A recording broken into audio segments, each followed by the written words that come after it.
શું spine surgery હંમેશા ખોલીને જ કરવી પડે છે? શું સ્પાઇન સર્જરી કર્યા પછી પેશન્ટને ઘણો બધો દુખાવો રહે છે? શું સ્પાઇન સર્જરી કર્યા પછી ઘણો બધો રક્તસ્રાવ થાય છે? અને શું સ્પાઇન સર્જરી કર્યા પછી તમારે લાંબો સમય સુધી નોકરીએ નથી જવાતું અથવા તો તમારા કામ પર નથી જઈ શકતા? આ બધી જ માન્યતાઓ ખોટી છે. આ આધુનિક જમાનામાં નવી ટેકનિકથી સ્પાઇન સર્જરી એકદમ સરળ અને દર્દીલક્ષી થઈ છે અને એકદમ સેફ થઈ ગઈ છે.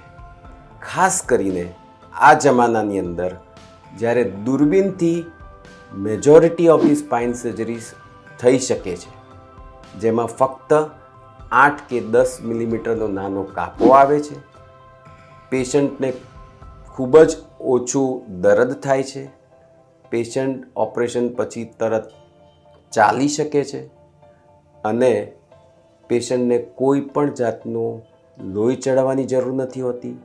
આને કારણે કોઈ પણ જાતના ઇન્ફેક્શનની પણ શક્યતાઓ ઓછી હોય છે. દૂરબીનથી સ્પાઇન સર્જરીએ આખી જ સ્પાઇન સર્જરીની ભવિષ્ય બદલી નાખ્યું છે.